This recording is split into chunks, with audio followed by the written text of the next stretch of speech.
당신 혹시 모르니까 꼭 확인해봐요. 당신 이름으로 된 통장. 절대 잊지 마세요. 24시간 후 이 편지 한 장이 한 노인의 인생을 완전히 뒤바꿔 놓을 줄은 아무도 몰랐습니다. 아니, 정확히는 20년 전에 이미 시작됐던 일이었습니다. 하지만 그날, 비 오는 그날이 아니었다면 박인수는 평생 그 사실을 모르고 죽었을지도 모릅니다. 박인수, 78살. 서울 외곽의 허름한 단칸방에서 혼자 살고 있는 평범한 노인이었습니다. 아니, 평범하다는 표현도 사치였습니다.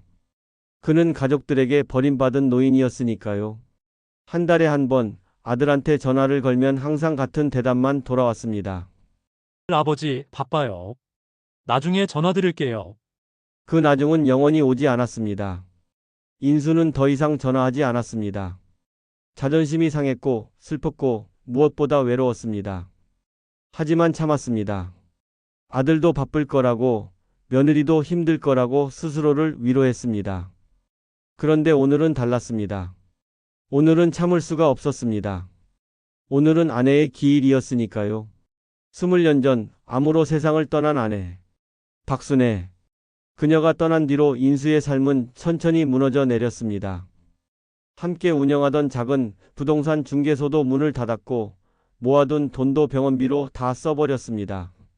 남은 건 빈 방 하나와 쓸쓸한 기억뿐이었습니다. 인수는 아침부터 제사상을 차렸습니다. 작았습니다. 과일 2개, 나물 한 접시, 밥 한 그릇. 그게 전부였습니다. 돈이 없었으니까요. 하지만 정성만큼은 가득했습니다. 절을 올리며 중얼거렸습니다. 여보, 손주들 얼굴 좀 보고 싶소. 벌써 몇 년째 못 봤소. 큰 손주는 이제 10살이었습니다. 작은 손주는 7살. 인수는 그 아이들 얼굴을 제대로 기억하지 못했습니다. 사진도 없었습니다. 며느리가 보내주지 않았으니까요. SNS도 차단당했습니다. 아들 핸드폰 번호도 자주 바뀌었습니다. 제사를 마치고 나니 오전 11시였습니다. 인수는 결심했습니다. 직접 가보기로. 서울 강남에 있는 아들 집으로. 기일인데 손주 얼굴이라도 보고 싶었습니다. 아들과 밥 한 끼라도 같이 먹고 싶었습니다. 옷장을 열었습니다. 낡은 점퍼 한 벌이 걸려 있었습니다. 20년은 된 옷이었습니다. 소매가 해지고 지퍼가 고장났지만 그게 가진 옷의 전부였습니다. 인수는 그 점퍼를 입고 집을 나섰습니다. 하늘에서 비가 내리기 시작했습니다. 작은 빗방울이었습니다. 인수는 개의치 않았습니다. 우산도 없었지만 상관없었습니다. 그저 손주 얼굴만 보면 됐습니다. 지하철을 2번 갈아타고 버스를 1번 탔습니다. 2시간이 걸렸습니다. 도착한 곳은 강남의 고급 아파트 단지였습니다. 30층짜리 빌딩들이 즐비했습니다. 경비실을 지나려는데 경비원이 막아섰습니다. 어디 가십니까? 아들 집에 갑니다.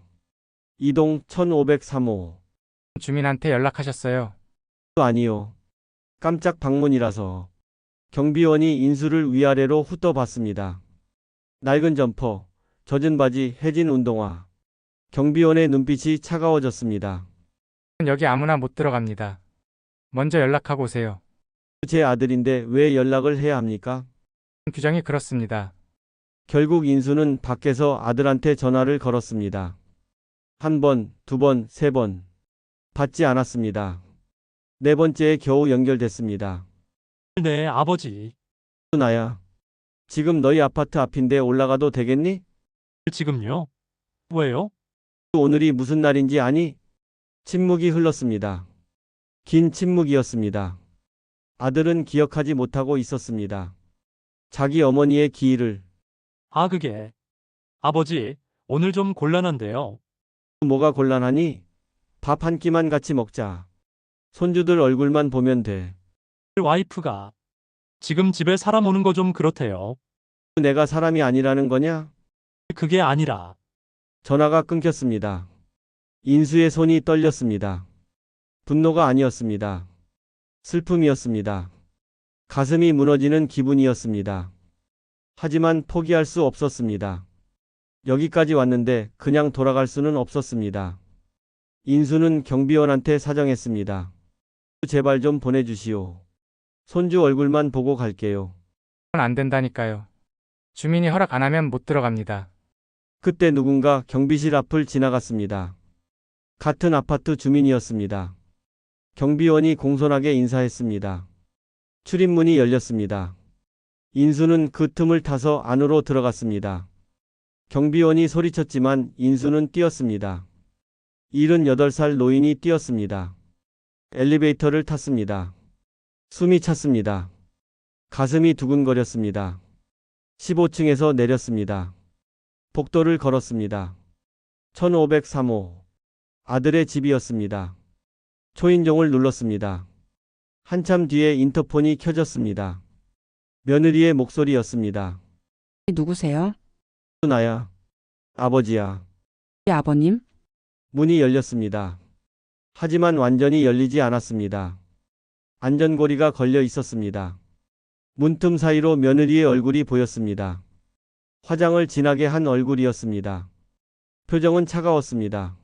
우리 아버님 왜 이렇게 갑자기 오세요? 손주들 얼굴 좀 보려고.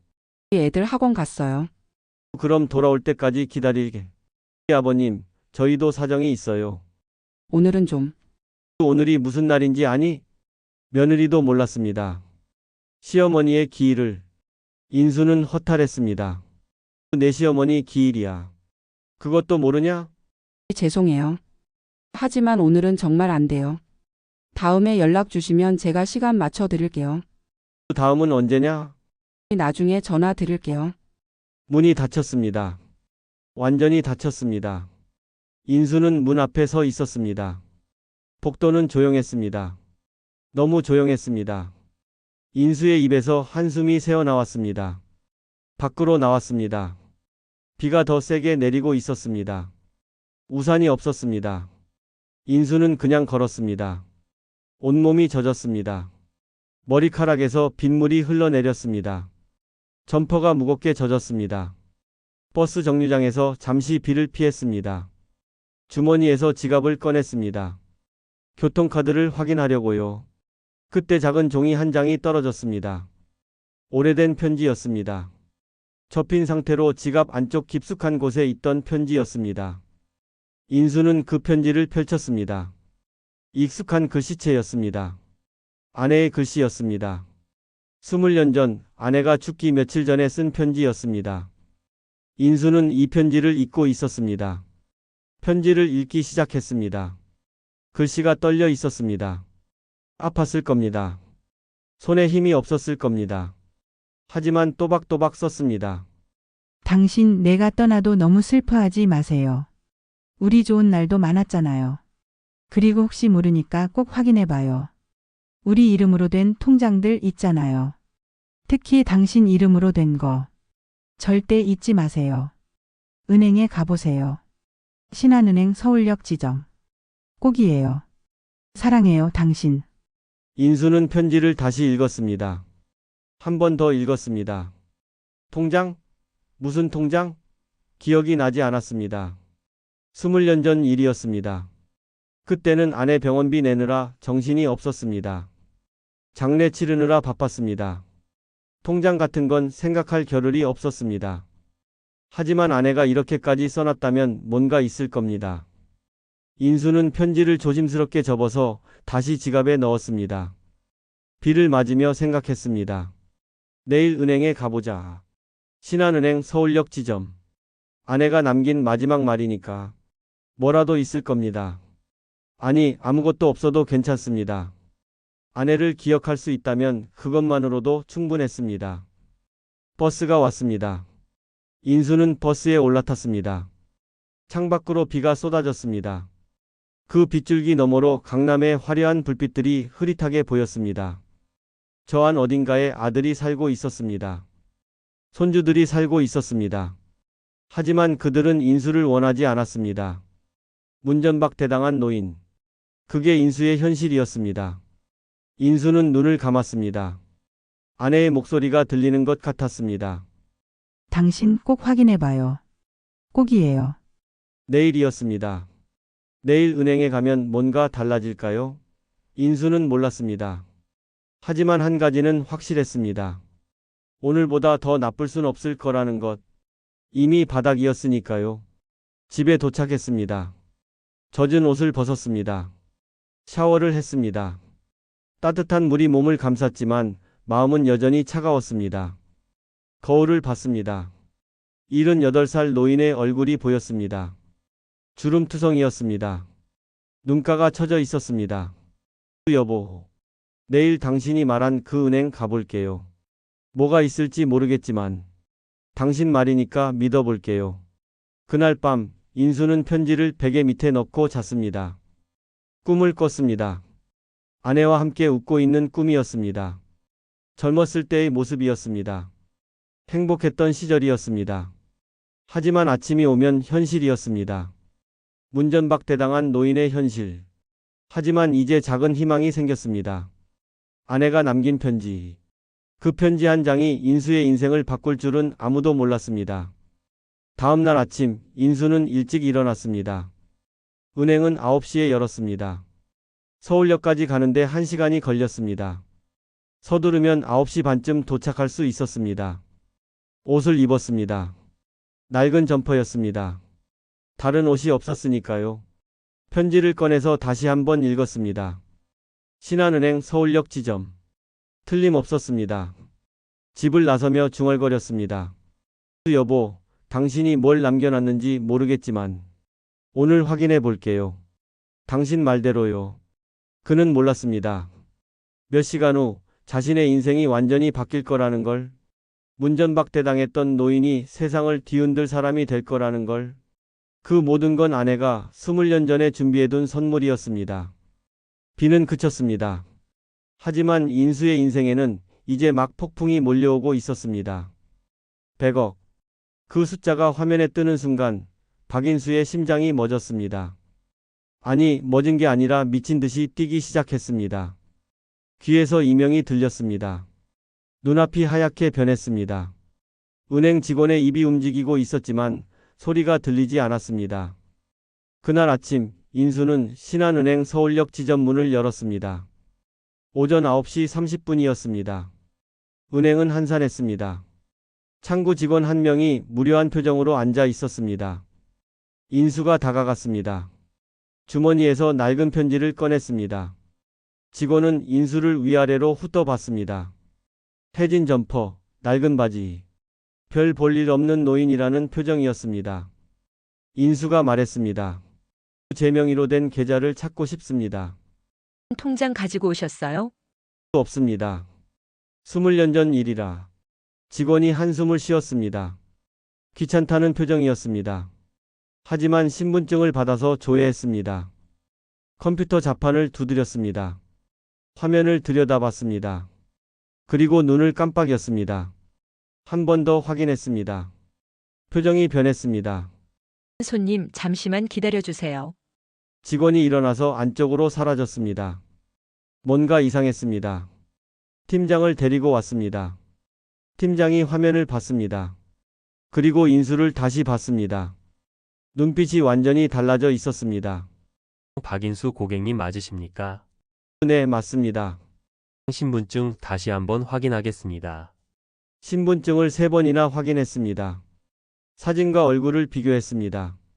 생년월일을 물어봤습니다. 주소를 물어봤습니다. 모두 맞았습니다. 팀장이 심호흡을 했습니다. 고객님 VIP실로 모시겠습니다. VIP실이었습니다. 인수는 평생 은행 VIP실에 가본 적이 없었습니다. 부드러운 소파였습니다. 커피가 나왔습니다. 지점장이 직접 나왔습니다. 지점장은 서류 뭉치를 가지고 왔습니다. 두꺼운 파일이었습니다. 조심스럽게 펼쳤습니다. 인수의 이름이 쓰여 있었습니다. 계좌번호가 있었습니다. 개설일자는 25년 전이었습니다. 박인수 고객님, 이 계좌는 특수 신탁 계좌입니다. 신탁이요? 네. 고객님 부인이신 박순애 여사께서 생전에 설정하신 계좌입니다. 아내였습니다. 아내가 만든 계좌였습니다. 인수는 몰랐습니다. 20년 넘게 몰랐습니다. 부인께서 돌아가신 후 20년이 지나면 자동으로 고객님께 전액 이전되도록 설정되어 있었습니다. 그 기간이 올해 초에 만료됐습니다. 얼마나 됩니까? 지점장이 화면을 돌렸습니다. 인수를 향해 화면을 보여줬습니다. 숫자가 보였습니다. 0, 0, 0. 숫자가 너무 많았습니다. 인수는 세기 시작했습니다. 10, 100, 1000, 만, 10만, 100만, 1000만, 억, 10억, 100억. 잔액 100억 원. 100억이었습니다. 정확히 100억 원이었습니다. 인수의 입이 벌어졌습니다. 말이 나오지 않았습니다.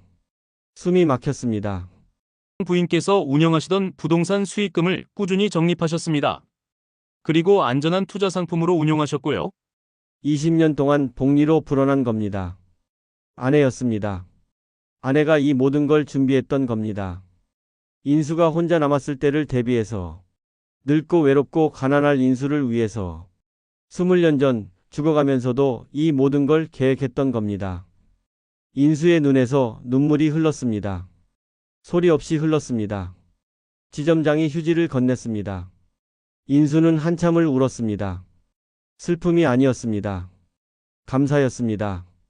아내에 대한 그리움이었습니다. 고객님, 이 금액을 어떻게 하시겠습니까? 인수는 대답하지 못했습니다. 100억이라니 상상도 못한 돈이었습니다.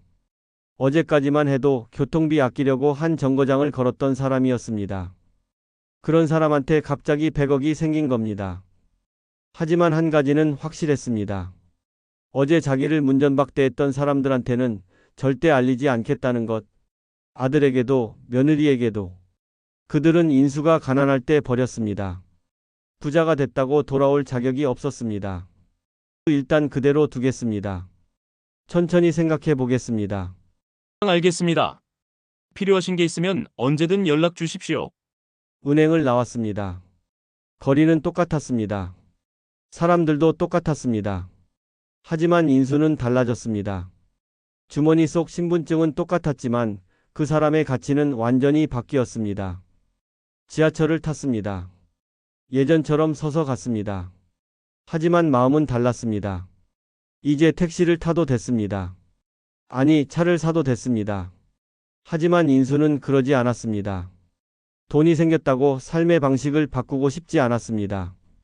집에 도착했습니다. 단칸방이었습니다. 좁았습니다. 하지만 이제 이사할 수 있었습니다. 강남 아파트도 살 수 있었습니다. 아들네보다 더 큰 집을 살 수 있었습니다. 하지만 인수는 웃었습니다. 쓸쓸한 웃음이었습니다. 큰 집이 뭐가 중요합니까? 혼자 사는데. 넓은 방이 뭐가 필요합니까? 외로운데. 인수는 결심했습니다. 아무에게도 말하지 않기로. 100억 원의 비밀을 혼자 가지고 가기로. 그리고 진짜 자기를 위하는 사람을 찾기로.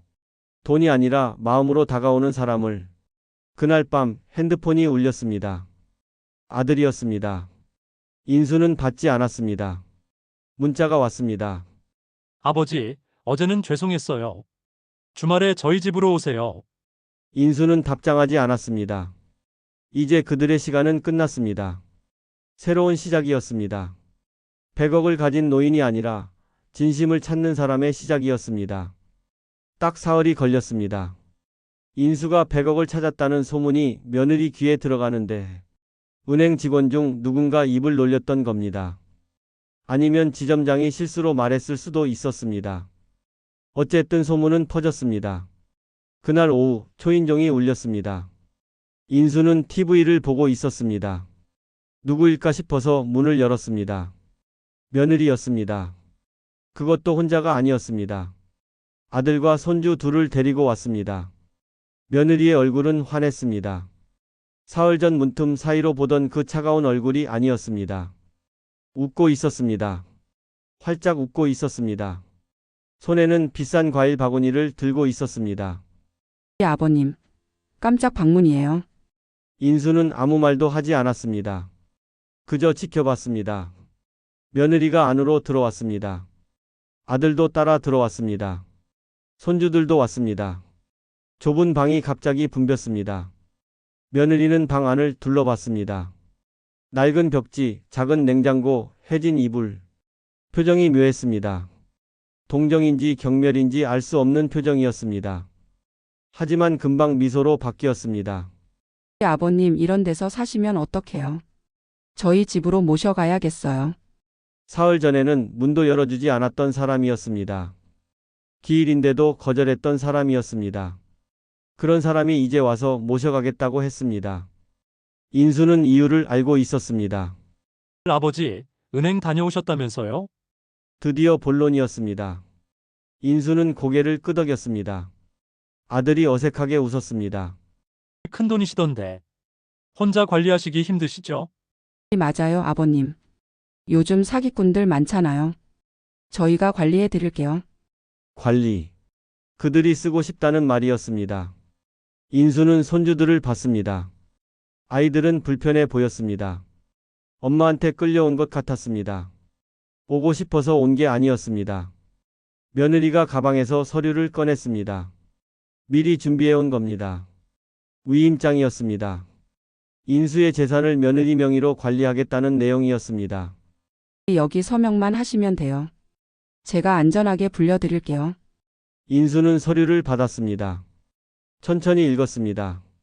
법률 용어가 빼곡했습니다. 하지만 의미는 간단했습니다. 모든 권한을 며느리에게 넘기는 거였습니다. 인수는 서류를 내려놓았습니다. 며느리를 똑바로 봤습니다. 사흘 전에 나한테 뭐라고 했지? 며느리 얼굴이 굳었습니다. 그 다음에 연락 주시면 시간 맞춰드린다고 했어. 그 다음이 사흘 만이야? 그건 죄송해요. 그때는 정말 바빠서. 돈 소식 듣고 바로 왔지? 침묵이 흘렀습니다. 아들이 끼어들었습니다. 아버지, 오해예요. 진심으로. 진심? 내 어머니 기일도 모르는 놈이 무슨 진심을 말하냐? 아들이 입을 다물었습니다. 인수는 서류를 며느리한테 돌려줬습니다. 이 돈은 내가 쓸 거다. 너희한테 줄 생각 없어. 아버님 그러시면 안 돼요. 이건 가족 재산이에요. 가족? 너희가 나한테 가족처럼 했냐? 며느리 얼굴이 빨개졌습니다. 화가 난 겁니다. 하지만 참았습니다. 돈 때문에 참았습니다. 아버님 나이 드셔서 판단력이. 나가. 네? 나가라고. 다시는 오지 마. 아들이 벌떡 일어났습니다. 화가 난 표정이었습니다. 아버지, 이러시면 안 됩니다. 안 되긴 뭐가 안 돼. 내 돈 내가 못 쓰냐? 며느리가 서류를 집어넣었습니다. 표정이 완전히 변했습니다. 사흘 전 그 차가운 얼굴로 돌아갔습니다. 좋아요, 혼자 사세요. 나중에 후회하실 거예요. 그들은 나갔습니다. 문이 쾅 닫혔습니다. 인수는 혼자 남았습니다. 하지만 외롭지 않았습니다. 오히려 시원했습니다. 인수는 결심했습니다. 이 돈은 진짜 필요한 사람들을 위해 쓰겠다고. 돈 때문에 다가오는 사람 말고 마음으로 다가오는 사람을 찾겠다고. 다음 날 인수는 낡은 점퍼를 입었습니다. 평소처럼요. 아무도 자기가 100억 부자라는 걸 모르게 하려고요. 그리고 동네 노인복지관으로 향했습니다. 복지관에는 자기처럼 외로운 노인들이 많았습니다. 가족한테 버림받은 사람들이었습니다. 인수는 그들과 앉아서 이야기를 나눴습니다. 밥을 먹었습니다. 웃었습니다. 그곳에서 인수는 진짜 사람들을 만났습니다. 돈을 보는 게 아니라 사람을 보는 이들을. 그리고 한 젊은 자원봉사자를 만났습니다. 이름은 진우였습니다. 진우는 항상 웃었습니다. 노인들 밥을 챙겨주고 이야기를 들어주고 함께 걸어주었습니다. 돈을 받는 것도 아니었습니다. 그저 선하게 살려고 했습니다. 인수는 생각했습니다. 저런 사람이 진짜 가족이라고. 혈연이 아니라 마음이 가족이라고. 100억을 찾은 노인은 이제 진짜 부자가 될 준비를 하고 있었습니다. 돈이 아니라 사람으로 부자가 되는 길을요. 사람의 진심은 눈에서 나옵니다. 인수는 그걸 알았습니다. 78년을 살며 배웠습니다. 입으로는 거짓말해도 눈은 거짓말하지 못합니다. 복지관에서 일주일째였습니다. 진우는 매일 왔습니다. 아침 9시면 어김없이 나타났습니다. 노인들 식사 준비를 도왔습니다. 설거지를 했습니다. 청소를 했습니다. 월급도 받지 않았습니다. 인수는 어느 날 물었습니다. 그 젊은 사람이 왜 이런 일을 하냐? 좋아서요. 돈도 안 받으면서. 그 돈은 없어도 마음은 부자니까요. 그 눈빛이었습니다. 맑았습니다. 거짓이 없었습니다. 진우의 눈에는 계산이 없었습니다. 그저 순수한 선함만 있었습니다. 진우는 인수한테 특별히 잘해주지 않았습니다. 모든 노인한테 똑같이 대했습니다. 아무도 차별하지 않았습니다. 부자든 가난한 사람이든 상관없이 웃어줬습니다. 인수는 그런 진우가 좋았습니다. 아들보다 더 좋았습니다. 혈육이 아닌데도 더 가족 같았습니다. 그런데 문제가 생겼습니다. 며느리가 또 나타난 겁니다. 이번엔 복지관까지 찾아왔습니다. 인수를 데려가려고 왔습니다. 며느리는 관장실에 먼저 갔습니다. 뭔가 말을 했나 봅니다. 관장이 나와서 인수를 불렀습니다. 어르신 따님이 찾아오셨어요. 며느리가 미소를 지으며 다가왔습니다. 하지만 눈은 웃지 않았습니다. 차가웠습니다. 계산적이었습니다. 아버님 이런 데서 시간 보내시면 안 돼요. 좋은 요양원 알아봤어요. 요양원이었습니다. 인수를 가두려는 겁니다. 그리고 돈을 관리하려는 거였습니다. 인수는 고개를 저었습니다. 난 여기가 좋아. 여기는 너무 낙후됐잖아요. 그때 진우가 다가왔습니다. 쟁반에 커피를 들고 왔습니다. 인수한테 건넸습니다. 며느리도 봤습니다. 할아버지 커피 드세요. 며느리가 진우를 위아래로 훑어봤습니다. 낡은 청바지, 해진 운동화. 돈 없어 보이는 청년이었습니다. 며느리의 입꼬리가 올라갔습니다.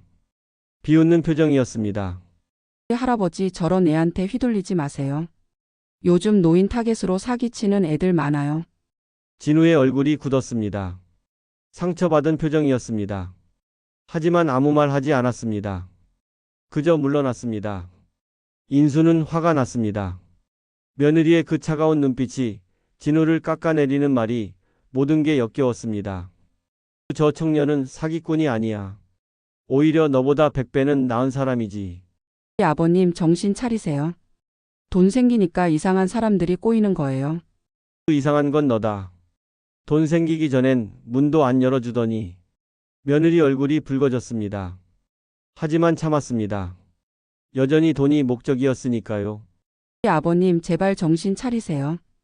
재산 관리 잘못하시면 다 날려요. 내 돈 내가 쓰겠다는데 무슨 상관이야? 상속 대상자가 저희잖아요. 드디어 본심이 나왔습니다. 상속. 그게 며느리의 목적이었습니다. 인수가 죽으면 받을 돈. 그걸 지키려고 온 겁니다. 인수는 조용히 말했습니다. 상속 기대하지 마.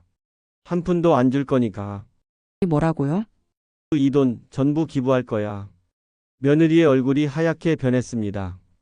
믿을 수 없다는 표정이었습니다. 입술이 떨렸습니다. 미쳤어요? 100억을 기부한다고요? 그래, 미쳤어. 너 같은 사람한테 주느니 차라리 다 기부하겠어. 며느리가 소리를 질렀습니다. 복지관 사람들이 다 쳐다봤습니다. 하지만 며느리는 신경 쓰지 않았습니다. 후회하실 거예요. 나중에 아파도 우리한테 연락하지 마세요. 그리고 나갔습니다. 구두 소리가 복도에 울렸습니다. 문이 쾅 닫혔습니다. 인수는 한숨을 쉬었습니다. 하지만 후회는 없었습니다. 오히려 속이 시원했습니다. 진우가 다가왔습니다. 걱정스러운 얼굴이었습니다. 할아버지 괜찮으세요? 응, 괜찮아. 가족분인데 싸우시면 안 되죠. 저 사람은 가족이 아니야. 넌 뭔지 아니? 네? 그 사람은 말보다 눈을 보면 알아. 내 눈은 맑아.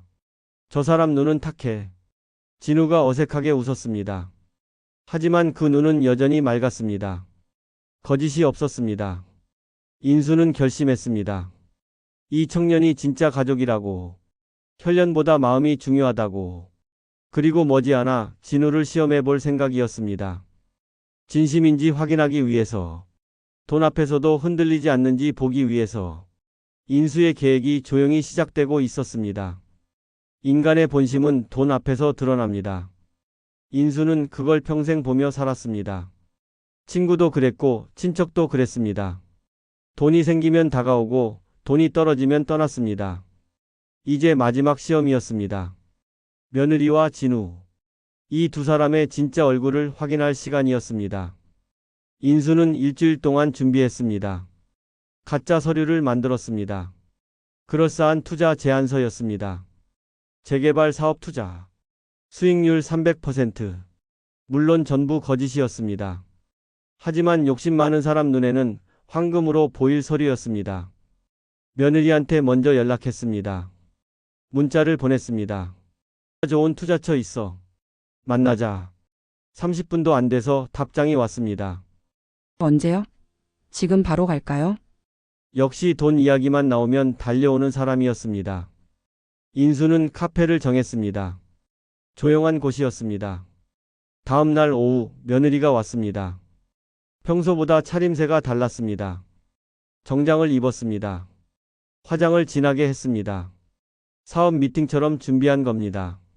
아버님 무슨 투자요? 인수는 서류를 꺼냈습니다. 며느리 앞에 펼쳤습니다. 며느리의 눈이 커졌습니다. 서류를 집어 들었습니다. 빠르게 읽기 시작했습니다. 재개발 사업. 강남 한복판. 투자금 10억. 예상 수익 30억. 숫자만 가득했습니다. 며느리의 눈빛이 반짝였습니다. 욕심이 보였습니다. 이거 진짜예요? 응, 지인이 소개해줬어. 대박이네요. 이거 하셔야 해요.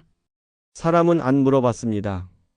투자처가 안전한지 사기는 아닌지 그런 건 관심 없었습니다. 오직 수익률만 봤습니다. 300%라는 숫자만 봤습니다. 근데 왜 저한테 보여주세요? 내가 관리해주면 투자금 일부를 맡기려고. 며느리 얼굴이 환해졌습니다. 기회가 온 겁니다. 인수의 돈을 관리할 기회. 며느리는 서류를 꼼꼼히 읽기 시작했습니다. 아니, 읽는 척했습니다. 사실 숫자만 봤습니다. 좋아요, 제가 알아볼게요. 변호사 친구한테도 물어보고. 그래, 천천히 생각해봐. 며느리는 서류를 사진 찍었습니다. 핸드폰으로 여러 장 찍었습니다. 집에 가서 남편한테 보여줄 거였습니다. 계산하려고요. 얼마나 먹을 수 있을지. 카페를 나온 며느리는 차에 타자마자 전화를 걸었습니다.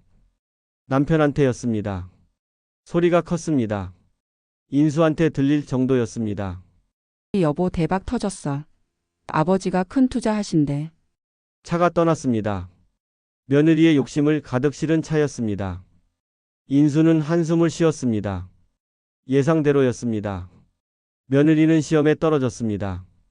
사람을 보지 않고 돈만 봤습니다. 이제 진우 차례였습니다. 다음 날 복지관에서 진우를 불렀습니다. 조용한 방이었습니다. 같은 서류를 꺼냈습니다. 진우야, 이것 좀 봐줄래? 진우는 서류를 받았습니다. 천천히 읽었습니다. 표정이 점점 어두워졌습니다. 고개를 저었습니다. 할아버지 이거 이상해요. 뭐가? 수익률이 너무 높아요. 300%는 말이 안 돼요. 며느리와 완전히 달랐습니다. 진우는 숫자가 아니라 내용을 봤습니다. 이상한 점을 찾았습니다. 그리고 여기 보세요. 회사 정보가 너무 푸시래요. 주소도 이상하고. 그래? 할아버지 이거 사기 같아요. 투자하시면 안 돼요. 진우의 눈은 걱정으로 가득했습니다. 돈이 아니라 인수를 걱정했습니다. 혹시 사기당할까봐 걱정했습니다. 요즘 노인대상 투자 사기 많거든요. 제 친구가 경찰인데 그런 사건 많이 본대요. 그럼 어떻게 하면 좋겠니? 이거 버리세요. 그리고 그 지인이라는 분도 조심하세요. 진우는 수익을 생각하지 않았습니다. 관리하겠다는 말도 없었습니다. 오직 인수의 안전만 걱정했습니다. 인수는 미소 지었습니다. 진우는 시험을 통과했습니다. 완벽하게 통과했습니다. 고맙구나. 내 말대로 할게. 다행이에요. 할아버지 돈은 조심해야 해요. 사람들이 다 좋은 사람은 아니니까. 그 말이었습니다. 진우는 사람을 알았습니다. 세상이 냉정하다는 걸 알았습니다. 하지만 그럼에도 선하게 살려고 했습니다. 진우가 나간 뒤 인수는 서류를 찢었습니다. 가짜 서류였으니까요. 시험은 끝났습니다. 결과는 명확했습니다. 며느리는 밤새 그 투자건을 연구했을 겁니다. 얼마를 떼먹을지 계산했을 겁니다. 진우는 복지관 노인들 저녁 식사를 챙겼을 겁니다. 돈 생각 따위 하지 않고요. 인수는 결정했습니다. 이제 진짜 계획을 실행할 시간이었습니다. 100억을 어떻게 쓸지, 누구를 위해 쓸지, 며느리는 곧 알게 될 겁니다. 자기가 놓친 게 돈이 아니라 사람이었다는 걸. 하지만 그때는 이미 늦을 겁니다. 인수의 시험은 끝났습니다. 이제 심판의 시간이었습니다. 복수는 차갑게 익어갑니다. 며느리는 참지 못했습니다. 투자 이야기 이후 인수가 연락을 끊었습니다. 전화도 받지 않았습니다. 복지관에도 나타나지 않았습니다.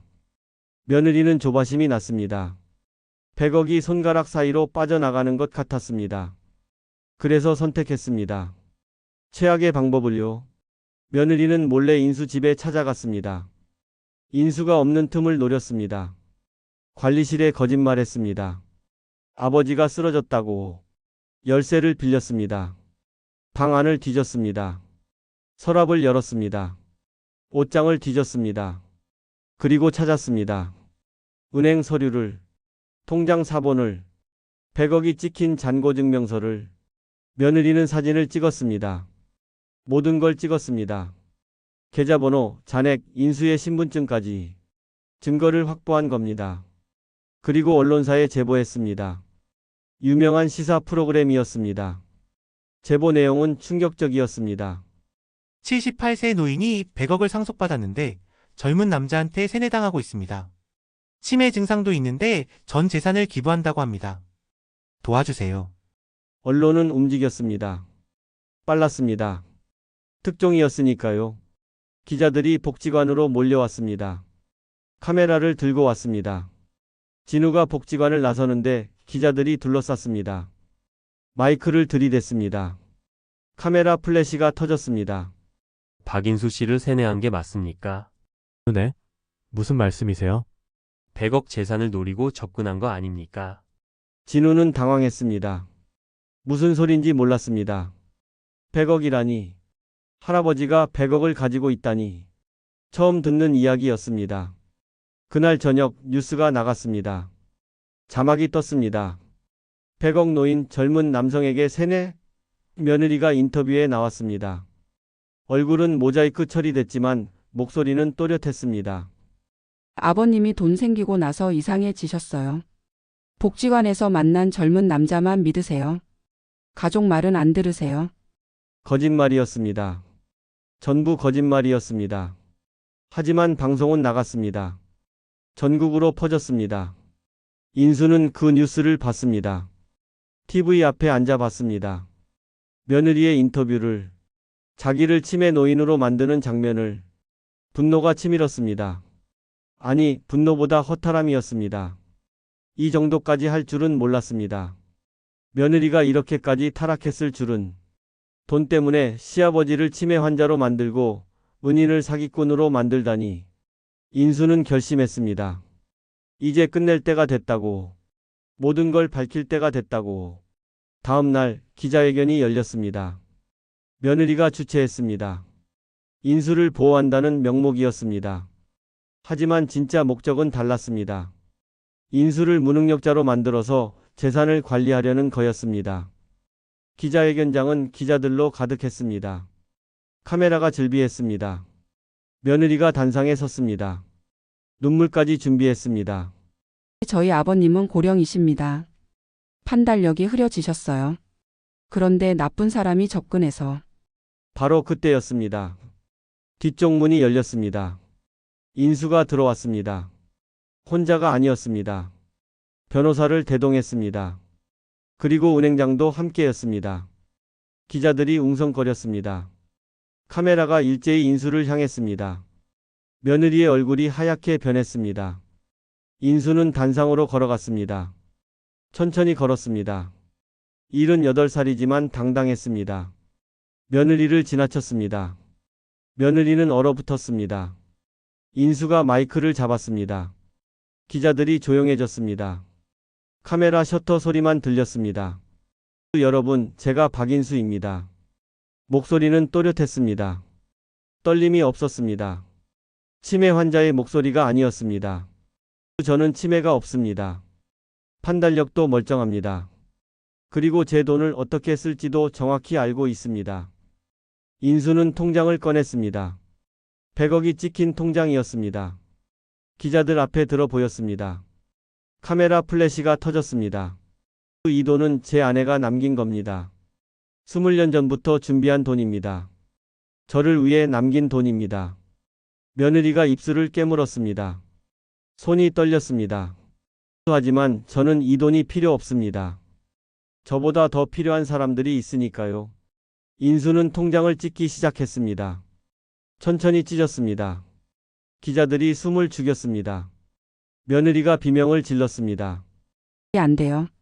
하지만 늦었습니다. 통장은 이미 찢어졌습니다. 인수가 말했습니다. 이 자리에서 발표합니다. 제 전 재산 100억 원 전액 재단에 기부하겠습니다. 기자회견장이 술렁였습니다. 카메라가 미친 듯이 셔터를 눌렀습니다. 며느리는 주저앉았습니다. 모든 게 무너졌습니다. 인수는 며느리를 내려다봤습니다. 당신이 원한 건 돈이었지 가족이 아니었어. 이제 알겠어? 며느리는 대답하지 못했습니다. 울기만 했습니다. 하지만 그 눈물은 후회가 아니었습니다. 돈을 잃은 슬픔이었습니다. 인수는 단상을 내려왔습니다. 기자들이 질문을 쏟아냈지만 대답하지 않았습니다. 그저 걸어 나왔습니다. 밖에서 진우가 기다리고 있었습니다. 걱정스러운 얼굴이었습니다. 인수가 미소 지었습니다. 이제 시작이다. 탐욕은 스스로를 무너뜨렸습니다. 며느리는 모든 걸 잃었습니다. 하지만 인수는 진짜 가족을 찾았습니다. 돈이 사라지자 진짜가 보였습니다. 기자회견 이후 한 달이 지났습니다. 인수는 재단 설립을 진행했습니다. 박인수 장학재단. 이름은 단순했지만 의미는 컸습니다. 가난한 학생들을 돕는 재단이었습니다. 진우 같은 청년들을 지원하는 곳이었습니다. 진우는 재단 일을 도왔습니다. 월급을 주겠다고 했지만 거절했습니다. 그저 할 수 있는 일을 할 뿐이라고 했습니다. 인수는 그런 진우가 기특했습니다. 어느 날 저녁 둘이서 밥을 먹었습니다. 작은 국밥집이었습니다. 비싼 식당이 아니었습니다. 인수는 여전히 검소하게 살았습니다. 돈이 있어도 달라지지 않았습니다. 할아버지 후회 안 하세요? 뭘? 100억을 다 기부하신 거요. 인수는 국물을 한 숟가락 떴습니다. 천천히 마셨습니다. 그리고 웃었습니다. 후회? 하나도 안 해. 오히려 이제야 제대로 사는 것 같아. 그래도 가족분들은 가족? 진짜 가족은 따로 있어. 인수가 진우를 봤습니다. 따뜻한 눈빛이었습니다. 나는 내가 있어서 부자야. 돈이 아니라 사람으로 부자지. 진우의 눈가가 붉어졌습니다. 젊은 청년이 울먹였습니다. 인수가 진우의 어깨를 두드렸습니다. 울지 마. 남자가. 죄송해요. 그냥 감사해서요. 그 순간이었습니다. 식당 문이 열렸습니다. 누군가 들어왔습니다. 며느리였습니다. 혼자였습니다. 화장기 없는 얼굴이었습니다. 핏기도 없었습니다. 며느리는 인수를 봤습니다. 눈이 마주쳤습니다. 며느리가 멈칫했습니다. 돌아가려고 했습니다. 하지만 인수가 불렀습니다. 여기 앉아. 며느리는 주저했습니다. 하지만 천천히 다가왔습니다. 의자에 앉았습니다. 고개를 숙였습니다. 얼굴을 들지 못했습니다. 침묵이 흘렀습니다. 긴 침묵이었습니다. 며느리가 먼저 입을 열었습니다. 아버님 죄송합니다. 목소리가 떨렸습니다. 진심이 담긴 떨림이었습니다. 예전의 계산적인 목소리가 아니었습니다. 제가 정말 미친 짓을 했어요. 돈만 봤어요. 아버님을 사람으로 안 봤어요. 눈물이 떨어졌습니다. 테이블 위로 똑똑 떨어졌습니다. 진짜 눈물이었습니다. 돈을 잃은 슬픔이 아니라 사람을 잃은 슬픔이었습니다. 한 달 동안 생각 많이 했어요. 제가 뭘 잃었는지. 이제야 알겠어요. 인수는 며느리를 봤습니다. 달라진 눈빛이었습니다. 탁하던 눈이 조금 맑아진 것 같았습니다. 아버님, 용서해 주실 수 있을까요? 인수는 한참을 생각했습니다. 며느리가 한 일들이 떠올랐습니다. 문전박대, 위임장, 언론 제보. 모두 용서하기 힘든 일들이었습니다. 하지만 인수는 늙은 사람이었습니다. 인생을 많이 산 사람이었습니다. 그래서 알았습니다. 용서가 복수보다 어렵지만 용서가 복수보다 값지다는 걸. 밥 먹어라. 국밥 시켜줄게. 며느리가 고개를 들었습니다. 눈물 범벅인 얼굴이었습니다. 하지만 희망이 보였습니다. 용서는 시간이 필요해. 하지만 기회는 줄게. 감사합니다. 정말 감사합니다. 그날 이후 며느리가 달라졌습니다. 재단 일을 도왔습니다. 진우와 함께 일했습니다. 처음엔 어색했습니다. 하지만 점점 자연스러워졌습니다. 며느리는 배웠습니다. 진우한테서 돈이 아니라 마음으로 사는 법을, 베푸는 게 받는 것보다 행복하다는 걸. 손주들도 데리고 왔습니다. 복지관에 왔습니다. 노인들한테 인사했습니다. 아이들이 웃었습니다. 진짜 웃음이었습니다. SNS용 웃음이 아니었습니다. 인수는 그 모습을 보며 생각했습니다. 사람은 변할 수 있구나. 깨달으면 변할 수 있구나. 어느 날 며느리가 물었습니다. 아버님, 이제야 알겠어요. 가진 게 아니라 나누는 게 진짜 부라는 걸요. 그래, 이제 알았구나. 늦었죠? 아니, 안 늦었어. 깨달았으면 된 거야. 밤하늘에 별이 떴습니다. 많은 별이었습니다. 인수는 생각했습니다. 아내가 저 별 중 하나가 되었을 거라고. 그리고 지금 이 모습을 보고 있을 거라고. 여보, 당신이 남긴 돈 잘 쓰고 있소. 사람을 살리는데 쓰고 있소. 바람이 불었습니다. 따뜻한 바람이었습니다. 인수는 그게 아내의 대답이라고 믿었습니다. 진짜 가족은 혈연이 아니었습니다. 마음이었습니다. 진우도 가족이었습니다. 이제는 며느리도 가족이 될 수 있을 것 같았습니다. 시간이 필요했지만요. 인수는 행복했습니다. 100억이 있을 때보다 지금이 더 행복했습니다. 돈이 아니라 사람 때문이었습니다. 1년이 지났습니다. 박인수 장학재단 현판식 날이었습니다. 작은 건물이었지만 따뜻했습니다. 가난한 학생들이 공부할 수 있는 곳이었습니다. 진우 같은 청년들이 꿈을 키울 수 있는 곳이었습니다. 현판 옆에 진우가 섰습니다. 재단 이사가 되었습니다. 월급을 받았습니다.